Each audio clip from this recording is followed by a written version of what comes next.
Hello dear student, मैं मनोज शर्मा आपके अपने YouTube channel math planet institute पर आपका हार्दिक स्वागत करता हूं। आज के लेक्चर में हम करने वाले यूनिट नंबर जो 5 है उसके मोस्ट इंपॉर्टेंट क्वेश्चन जो आपके एग्जाम के पॉइंट ऑफ व्यू से काफ़ी इंपॉर्टेंट है उसके बारे में अपन डिस्कस करेंगे। लास्ट लेक्चर में मैंने यूनिट नंबर 4 के बारे में आपको बता दिया था कि जो यूनिट 4 में जितने भी इंपॉर्टेंट क्वेश्चन बनेंगे वो मैंने आपको सारे बता दिए हैं। उनको तो आपको अच्छे से पढ़ना ही पढ़ना है, ठीक है। और देखो, जिस स्टूडेंट ने कुछ भी नहीं पढ़ा अभी तक, जिस स्टूडेंट ने अभी तक कुछ भी नहीं पढ़ा, मैं उसके लिए आपको एक सजेशन दे सकता हूँ कि वो आप कॉम्प्लेक्स एनालिसिस वाली जो बुक है ना उसको पढ़ लो। कॉम्प्लेक्स एनालिसिस की दोनों यूनिट है ना उनको कवर करने की कोशिश करो। यदि वो दोनों यूनिट आपकी कवर हो जाती है ना तो ये मान लो आप बैक रहने की संभावना कम रहेगी। उससे आपकी क्या रहेगी, बैक नहीं रहेगा पेपर। लेकिन उसको आप उन दोनों यूनिटों को आप अच्छे से कवर करनी पड़ेगी, ठीक है। इंपॉर्टेंट क्वेश्चन तो मैं उस टाइम के लिए बता रहा हूँ कि जैसे मान लो आपने पूरा सिलेबस पढ़ लिया, कॉम्प्लेक्स एनालिसिस की दोनों यूनिट कवर कर ली, फिर आपको ये लगे कि सर ने जो इंपॉर्टेंट क्वेश्चन बताए उनको और अच्छे से देख ले, बस इतना ही होता है। यदि आप डायरेक्ट क्वेश्चन, यदि कॉम्प्लेक्स एनालिसिस के क्वेश्चन डायरेक्ट करोगे ना तो हो सकता है कि आपको कम समझ में आए, ठीक है। और इन यूनिटों को अच्छे से आप कवर करोगे ना तो ये मान लो आप है ना अच्छे से आप एग्जाम में परफॉर्मेंस कर पाओगे, बैक नहीं रहेगा आपके पेपर। कॉम्प्लेक्स एनालिसिस की दोनों यूनिट को आपको अच्छे से कवर करके जानी चाहिए। अभी भी इतना टाइम पड़ा है कि आप कॉम्प्लेक्स एनालिसिस की दोनों यूनिट को कवर कर सकते हो। अदरवाइज देखो, आप ये सोचो कि एक बार यदि पेपर है ना बैक रह जाता है ना तो फिर वो पेपर बैक रहने की संभावना ज़्यादा रहती है, फिर चाहे आप कितना ही अच्छे परफॉर्मेंस करो। इसलिए मैं आपको कहता हूँ कि थोड़ा आप ये कोशिश क्या करो, क्योंकि कुछ स्टूडेंट के मैसेज आ रहे हैं कि सर अभी टाइम नहीं है, अब क्या पढ़े। तो टाइम आपके पास पड़ा है, ऐसा भी नहीं है कि टाइम नहीं पड़े। नोट्स, हाँ इतना मैं आप कर सकता हूँ कि मैं नोट्स की जो पीडीएफ है, जैसे दोनों यूनिट कॉम्प्लेक्स एनालिसिस के, उसकी पीडीएफ को मैं आपको ग्रुप में सेंड कर सकता हूँ, ताकि आपको नोट्स है वो लिखने नहीं पड़ेंगे। नोट्स से आप डायरेक्ट वीडियो देख सकते हो। लेकिन मैं ये आपको जरूर कहूँगा, आप वीडियोज को देख के ही फिर इंपॉर्टेंट क्वेश्चनों को करो, ठीक है ना, ताकि आपको अच्छा बेनिफिट मिलेगा। अब जब आप करोगे ना इन क्वेश्चनों को, जैसे मान लो आपके फोर्थ यूनिट देखोगे तो फोर्थ यूनिट को जैसे ही आपने स्टार्टिंग से यदि स्टार्ट करोगे ना तो आपको पता लग जाएगा भाई कौन सी क्वेश्चन इंपॉर्टेंट है। तो उसमें आपको है ना क्वेश्चन तो आपको बता ही रखा है कि भाई क्वेश्चन इंपॉर्टेंट है, तो फिर उसको अच्छे से करोगे तो उसी टाइम वो अच्छे से तैयार हो जाएगा। और कुछ भी नहीं है, यदि आप वीडियोज करोगे ना, जैसे मान लो मैंने 10 क्वेश्चन इसमें इंपॉर्टेंट बताए, 10 से 12 उसमें बताए, तो 10-12 वीडियो में वो आपकी कॉम्प्लेक्स एनालिसिस है वो मोस्ट इंपॉर्टेंट क्वेश्चन तो आपके कवर हो जाएंगे। पर कवर करने की कोशिश करो। देखो, आप ये मत करो कि सर अभी टाइम नहीं है। टाइम देखो पड़ा है, टाइम ऐसा भी नहीं है कि टाइम नहीं है। 8 तारीख को आपका एग्जाम है तो अभी भी उसमें आपके आराम से 18 दिन पड़े हैं। तो 18 दिन में आप आराम से एक एक दिन में यदि 2-3 दिन वीडियो भी देखते हो ना तो आप कर सकते हो आराम से। 6 दिन में आप 20 से 30 वीडियो देख सकते हो आप। पर आपको डेडिकेशन आपको दिखाना पड़ेगा कि अभी हमें हमें पास होना है और हमें अभी टाइम नहीं है, इसलिए हमें पढ़ना पड़ेगा। तो 2 यूनिट तो कॉम्प्लेक्स एनालिसिस की आपको करनी ही चाहिए, ठीक है। आज हम पढ़ रहे हैं यूनिट नंबर जो 5 है, उसमें अनुकोण प्रतिचित्रण, कॉन्फॉर्मल मैपिंग और बाइलिनियर ट्रांसफॉर्मेशन, ये 2 यूनिट आपके इसमें रहती है। अब देखो, एक चीज़ और, एक मैसेज हो रहा था उसमें क्या कि सर हमें है ना वापस से रिवीजन क्लास और दो। अब रिवीजन क्लास में ये रहता है कि यदि ज़्यादा बच्चे ऐड होते हैं, रिवीजन क्लास में आपको उसी कंडीशन में रिवीजन क्लास प्रोवाइड कराऊंगा। रिवीजन क्लास में आपको उसी के लिए प्रोवाइड कराऊंगा कि ताकि ज़्यादा बच्चे होंगे तभी।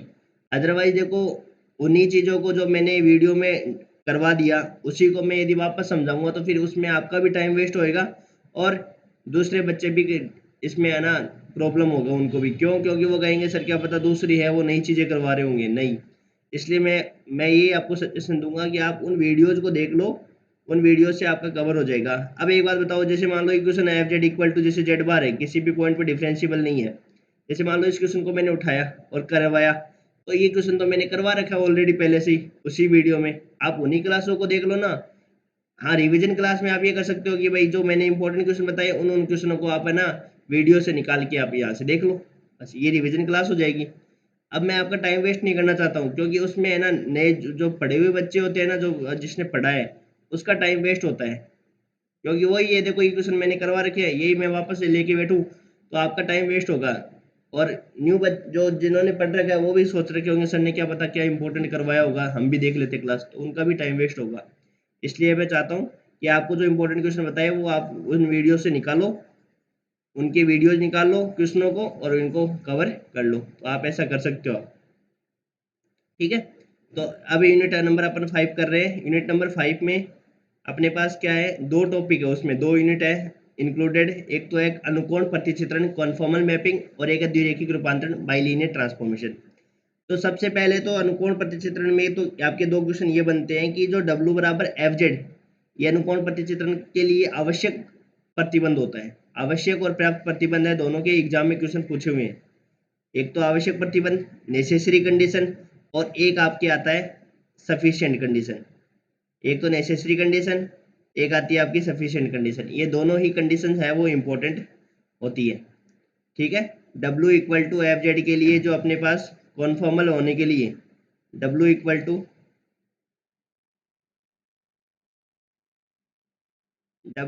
टू एफ जेड का, यदि ये कॉन्फॉर्मल मैपिंग कब कहलाएगी, जब इसके लिए एक तो आवश्यक प्रतिबंध नेसेसरी कंडीशन के बारे में अपन पढ़ते हैं और एक अपन किसके बारे में पढ़ते हैं, सफिशिएंट कंडीशन। इन दोनों का मैंने लास्ट लेक्चर में भी बताया था कि आपको एग्जाम में क्वेश्चन पैटर्न जो होता रहता है वो आपका दो तरीके से होता है। एक तो आपको पूछेंगे कि स्टेटमेंट बताओ और उसका प्रूफ करो, एक आपको स्टेटमेंट दिया हुआ आ सकता है। तो दोनों ही तरीके से आपको तैयार रहना पड़ेगा, दोनों ही तरीके से आपको इसको थ्योरमों को याद करनी पड़ेगी। दो थ्योरम है, ये इंपॉर्टेंट थ्योरम आती है, हर बार इसमें से एक थ्योरम आती है। तो इनको आपको अच्छे से तैयार करना है। ठीक है। तो एक बार मैं पढ़ देता हूँ इसका स्टेटमेंट क्या है। स्टेटमेंट कहता है कि यदि W equal to F Z है, वो जेड प्लेन के यदि डोमेन डी से W के डी डैश में यदि अनुकोण प्रतिचित्रण है, तो एफ जेड उसमें क्या होगा आपके पास, एफ जेड अपने पास उस डोमेन डी में क्या होगा, जेड है वो विश्लेषिक फलन होता है। यदि W बराबर एफ जेड है, जेड समतल में यदि कोई डोमेन डी से W समतल में यदि अनुकोण प्रतिचित्रण हो रहा है, तो फलन जो एफ जेड है वो डी में क्या होगा, एनालिटिक फंक्शन होगा। ये आपको प्रूफ करना है। ठीक है। इसके बाद में यदि अपन बात करें पर्याप्त प्रतिबंध की, तो पर्याप्त प्रतिबंध भी इंपॉर्टेंट है। पर्याप्त प्रतिबंध से भी एग्जाम में क्वेश्चन पूछते हैं। तो दो थ्योरम हो गई अभी तक और दोनों थ्योरमों को आपको अच्छे से तैयार करनी है। ठीक है। इसके बाद में सबसे इंपॉर्टेंट टॉपिक आता है क्रॉस रेशियो। सबसे इंपॉर्टेंट टॉपिक आता है cross ratio, very important. Cross ratio, cross ratio का जो आपका टॉपिक रहता है वो, उसमें आपके दो एग्जांपल्स है, वो बहुत इंपॉर्टेंट एग्जांपल की कैटेगरी में आता है। जैसे ये फर्स्ट वाला एग्जांपल इनफाइनाइट वाला, ये तो very very important, very very important की कैटेगरी में आता है। ये एग्जामिनर बहुत बार दे चुका है क्वेश्चन। ये आपको एक बाइलिनियर ट्रांसफॉर्मेशन फाइंड करना है, जिसमें अपने पास जो पॉइंट है Z equal to infinite iota zero, वो बिंदु इस पॉइंट पर क्या करता है, प्रतिचित्रित करता है। ठीक है। तो ये आपका क्वेश्चन एग्जाम में आया हुआ है। दूसरा ही क्वेश्चन इस प्रकार इसी सेम टू होता है कि ये 3 पॉइंट आपको दे रखे हैं और 3 पॉइंट में ही क्या कर रहे हैं, यदि जेड के 3 बिंदु है, यदि जेड के 3 बिंदु है Z1 Z2 Z3, यदि उनको डब्लू प्लेन में W1 W2 में यदि प्रतिचित्रित हो रहे हैं, तो उसको, तो अपन उससे क्या करते हैं, एक बाइलिनियर ट्रांसफॉर्मेशन प्राप्त करते हैं। जो जेड वाले बिंदु को, जेड वाले जो पॉइंट है Z1 Z2 Z3 को डब्लू प्लेन में क्या करते हैं, W1 W2 W3 में क्या करते हैं, प्रतिचित्रित करते हैं। ये एक बाइलिनियर ट्रांसफॉर्मेशन होता है। ठीक है। तो ये वज्र अनुपात के, तो आपको क्वेश्चन को अच्छे से तैयार करके जाना है। इसके बाद में यदि अपन बात करें और क्वेश्चंस की, तो आपके आते हैं क्वेश्चंस ये तीनों क्वेश्चन है वो एक ही टाइप के क्वेश्चंस है। ये 3 क्वेश्चन एक टाइप के क्वेश्चंस है, वेरी इंपॉर्टेंट क्वेश्चन है, ये एग्जाम में पूछे हुए हैं और तीनों ही एक टाइप के क्वेश्चन है। यदि आपको एक पैटर्न समझ में आ जाता है, यदि आपको एक क्वेश्चन का पैटर्न समझ में आ जाता है, तो आप इन क्वेश्चनों को कर सकते हो। ये भी मैंने बहुत अच्छे से करवा रखा है, तीनों क्वेश्चन आपको मैंने खुद ने करवाए हैं। तो आप इन क्वेश्चनों को जरूर करके जाना, ये वेरी इंपॉर्टेंट है। ये इसमें से एक क्वेश्चन जरूर आता है, एक क्वेश्चन यहाँ से आता है और एक क्वेश्चन ऊपर वाली थ्योरमों में से आता है। मैं आपको ज़्यादा क्वेश्चन नहीं दूंगा कि 20-25 क्वेश्चन दे दिए और आपको कुछ कह दिया कि वो इंपॉर्टेंट है, तो वो 20-25 में तो पूरे ही आ गए, फिर टॉपिक ही आ गया पूरा 20-25 क्वेश्चन का। तो जो मैं इंपॉर्टेंट क्वेश्चन बता रहा हूँ उनमें से 101% क्वेश्चन आते हैं, आप इनको एक बार करना। इन तीनों क्वेश्चनों को देखो, समझ द्विरेखिक, आपको सब में बाइलिनियर ट्रांसफॉर्मेशन फाइंड करना है। और जो ऊपरी अर्धतल जिसमें imaginary part Z greater than and equal to zero को वर्त ये डब्ल्यू प्लेन में इसमें प्रतिचित्रित करता है। इमेजिनरी पार्ट जो जेड प्लेन है, ये जेड प्लेन का है। जेड प्लेन में ये जो आपके पास ये तल होता है, वो डब्ल्यू प्लेन में आपके सर्किल में कन्वर्ट होता है। तो ये अपने को प्रूव करना है। और इसमें इसमें ये वही जेड प्लेन का पॉइंट है real part Z greater then 0, और ये आपकी क्या होता है, सर्किल में कन्वर्ट होता है डब्लू प्लेन में। और वही सेम ये जेड तल में कोई सर्किल होता है, वो डब्लू तल में क्या करता है, सर्किल में ही चेंज होता है। तो उसके लिए आपको क्या करना है, मोबियस रूपांतरण भी इसी को ही कहते हैं। द्विरेखिक रूपांतरण को अपन मोबियस रूपांतरण भी कहते हैं, क्योंकि द्विरेखिक रूपांतरण का जो आविष्कार किया था मोबियस नाम का एक वैज्ञानिक था, उसने किया था, इसलिए उसने अपने नाम पे ही है ना उस रूपांतरण का नाम रखा था मोबियस रूपांतरण। ठीक है, इन क्वेश्चनों को आपको अच्छे से करना है। इन 3 क्वेश्चनों में से एक क्वेश्चन हर बार पूछा हुआ एग्जाम में। ठीक है, एक तो आपको वज्र अनुपात तैयार करना है, एक आपको ये 3 क्वेश्चन है, इस टाइप के तीनों क्वेश्चनों को देखो करोगे ना आप, इन तीनों क्वेश्चनों को आपको खुद को पता चल जाएगा तीनों क्वेश्चन है वो एक ही टाइप के क्वेश्चन है। सिलेक्टिव पोर्शन पढ़कर भी आप अच्छे मार्क्स ला सकते हो, पर उनको भी पढ़ने का एक तरीका होता है। जैसे वज्र अनुपात का टॉपिक देखा, अब आप सीधे इन क्वेश्चनों को करोगे तो नहीं होएंगे आपसे। आप वज्र अनुपात के मेरे लेक्चर देखो, वज्र अनुपात क्या होता है, वज्र अनुपात कैसे निकालते हैं, फिर उससे द्विरेखिक रूपांतर कैसे निकालते हैं, फिर उन दोनों क्वेश्चनों को तैयार किया तो एक अपना टॉपिक तैयार हो गया, वज्र अनुपात का पूरा टॉपिक तैयार हो गया, एग्जाम में क्वेश्चन पूछा जाएगा। फिर आपने जैसे मान लो इन 3 क्वेश्चनों का एक सेट बनाया हुआ है, वहाँ पे तीनों क्वेश्चन एक साथ ही करवाए हुए हैं, तो तीनों क्वेश्चनों को अच्छे से किया। अब आप कहते हो कि सर हमारे पास टाइम नहीं है। टाइम देखो, एक बार बताऊँ कि सभी को 24 घंटे ही मिलते हैं। अब मैं भी, टाइम तो मेरे पास भी नहीं है, परंतु मैं भी आपके लिए वीडियो रिकॉर्ड कर रहा हूँ ना, तो टाइम तो निकालना पड़ता है इंसान को। टाइम मिलता किसी को नहीं है, 24 घंटे मिलते सभी को बराबर ही है, और उसमें से आपको टाइम निकाल के स्टडी तो करनी पड़ेगी। और वो आपकी पढ़ाई कर रहे हो आप, पढ़ाई के लिए तो आपको टाइम निकालना ही पड़ेगा। ठीक है, तो देखो जैसे आपने क्रॉस रेशियो वाला टॉपिक उठाया सबसे पहले, इसको तैयार कर लिया। फिर इन 3 क्वेश्चनों का एक टॉपिक उठाया, इनको तैयार कर लिया। दो एक दिन में आप है ना बहुत ज़्यादा पढ़ सकते हो, और इतने में ये चैप्टर आपका कंप्लीट हो जाता है। अब वो आप कह दो कि सर हमें बस एक इम्पोर्टेंट क्वेश्चन बता दो और वो ही आ जाए, ऐसे नहीं होता है। देखो पहले आप पूरा सिलेबस पढ़ो, फिर उसके बाद में है ना आपको खुद को समझ में आ जाएगा। ठीक है, इन तीनों क्वेश्चनों को करना। इसके बाद में ये जो 7 नंबर वाला क्वेश्चन है ना, ये वेरी वेरी इंपॉर्टेंट क्वेश्चन है। ये बहुत बार एग्जाम में आपके पूछा जा सकता है, ये पंडित दीनदयाल यूनिवर्सिटी में भी पूछा जा सकता है, पूछा गया है, और ये आपके एमजीएसयू में भी इस क्वेश्चन को पूछा गया है। ठीक है, उसमें क्या है कि रूपांतरण, एक रूपांतरण दिया हुआ है, ये इनवर्स रूपांतरण होता है, इसको कहते हैं व्युत्क्रमण रूपांतरण कहते हैं। व्युत्क्रमण रूपांतरण का क्वेश्चन है ये, व्युत्क्रमण रूपांतरण। ठीक है ना, वहां से भी एग्जाम में क्वेश्चन पूछा हुआ है। तो उसके अंतर्गत एक अनंत पट्टी है, ये पट्टी इसके अंतर्गत है। उसका अपने को क्या करना है, आपको इमेज ज्ञात करनी है, प्रतिबिंब ज्ञात करना है। ठीक है,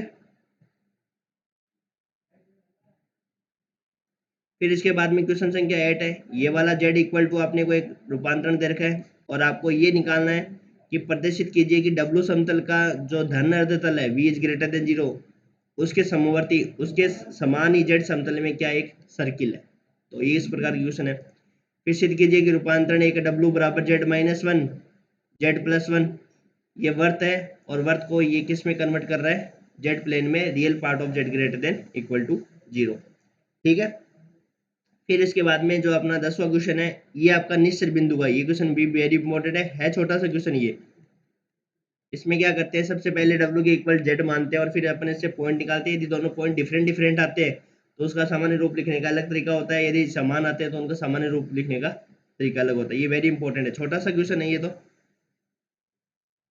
अब इस टॉपिक को भी आप करना चाहो, निश्चित बिंदु वाले टॉपिक को भी, अब ये एमसीक्यू में पूछा जा सकता है। ये क्वेश्चन यदि बड़े में नहीं पूछा गया तो छोटे क्वेश्चन में पूछा जा सकता है, ये एमसीक्यू बना के दे सकता है। यदि मैं एग्जामिनर होता तो मैं इसको एमसीक्यू में बना के मैं आपको एक क्वेश्चन पूछता कि निश्चित बिंदु क्या होंगे। सामान्य रूप तो आपको बड़े क्वेश्चन में पूछ सकते हैं, बी पार्ट में, ये बी पार्ट में क्वेश्चन पूछा जा सकता है। और यदि निश्चित बिंदु ही फाइंड करना हो तो ये आपको कहाँ पूछेंगे, एमसीक्यू में पूछेंगे। ठीक है, इसके बाद में जो 11 नंबर का क्वेश्चन है, ये भी वेरी इंपॉर्टेंट है, ये क्वेश्चन भी बहुत बार पूछा जा गया है, वेरी इंपॉर्टेंट क्वेश्चन। तो आपको मैंने 11 ही क्वेश्चन बताए हैं, ज़्यादा इसलिए नहीं बताए क्योंकि ज़्यादा बताने का फायदा नहीं है, क्योंकि ज़्यादा बताएंगे तो वही बात कहोगे सर आपने पूरा चैप्टर ही लिख दिया। तो ज़्यादा नहीं है, 11 क्वेश्चन है, इन 11 क्वेश्चनों को आप अच्छे से तैयार करोगे तो आराम से ये तैयार हो जाएंगे, एक दिन में ये चैप्टर तैयार हो सकता है, पर करने वाला होना चाहिए। अब सबसे पहले निश्चर बिंदु वाला टॉपिक कर लिया, वज्र अनुपात वाला टॉपिक देख लिया, तो आधा टॉपिक ये मान लो, आधे क्वेश्चन है ना, इनके 4 से 5 क्वेश्चन ये आप एक दिन में कर सकते हो। अब आप कहते हो कि सर हमें अब इतना टाइम नहीं बचा है, टाइम बचा है, आप कर सकते हो, और ये आपको करना चाहिए। कॉम्प्लेक्स एनालिसिस की आपको दोनों यूनिट कवर करनी चाहिए। मैं ये कह मेरे मानना ये है, यदि आप कॉम्प्लेक्स एनालिसिस की भी यूनिट कवर करके जाते हो तो यह मान लो आपको 50% पेपर जो है ना वो कॉम्प्लेक्स एनालिसिस से ही मिलेगा। तो इसको आपको कवर करना चाहिए। अभी टाइम है, ऐसे मत बोलो कि टाइम नहीं है, टाइम है आपके पास। आप पढ़ो और कोशिश करो कि इस बार 6 सेमेस्टर में बैक ना आए, क्योंकि एक बार बैक आ गए तो फिर आपके साल खराब होंगे। और जिसके भी जो बैक पेपर आए हुए हैं ना पहले, उनको कवर करने की कोशिश करो, ताकि ये आपकी है ना, ये जो आपकी बीएससी है 3 ईयर में कंप्लीट होनी है, वो 4 ईयर में ना चली जाए। ये ध्यान रखो, सबसे बड़ी बात है, क्योंकि एक साल खराब हो जाएगा तो आप कोई भी डिग्री भी नहीं कर पाओगे, ना किसी की तैयारी कर पाओगे। बैक पेपर का ये होता है, एक बार यदि बैक पेपर रह जाता है ना तो उसका पता नहीं है कैसे वो फिर बैक पेपर निकालते हैं, वो ही जानते हैं फिर वो क्यों। क्योंकि मैंने कई बच्चों के ऐसे मैसेज भी आए हैं कि सर यूनिवर्सिटी वाले हम करके आते हैं तो भी हमारे को बैक पेपर नहीं निकालते हैं। तो अब उसका कोई सॉल्यूशन नहीं है, उसका यही सॉल्यूशन है कि आपको पढ़ना पड़ेगा और कोशिश ये करनी है कि बैक नहीं आए। ठीक है, थैंक यू। एक बात और बता देता हूँ, जिन्होंने चैनल को सब्सक्राइब नहीं किया वो चैनल को सब्सक्राइब करने अपने फ्रेंड के साथ ज़्यादा से ज़्यादा शेयर करो, ताकि उन्हें भी क्या मदद मिले। ठीक है, थैंक यू।